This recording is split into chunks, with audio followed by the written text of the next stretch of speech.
You ask Tiger to solve. This deals with linear equations with one unknown. The final result is x equals 52 over 45. Let's solve it step by step. Swap sides. Group all constants on the right side of the equation. Add 8 over 9 to both sides. Combine the fractions. Combine the numerators. Reduce the zero numerator. Simplify the arithmetic. Find the lowest common denominator.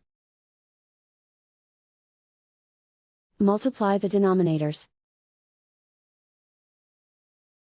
Multiply the numerators. Combine the fractions. Combine the numerators. And so the final result is x equals 52 over 45.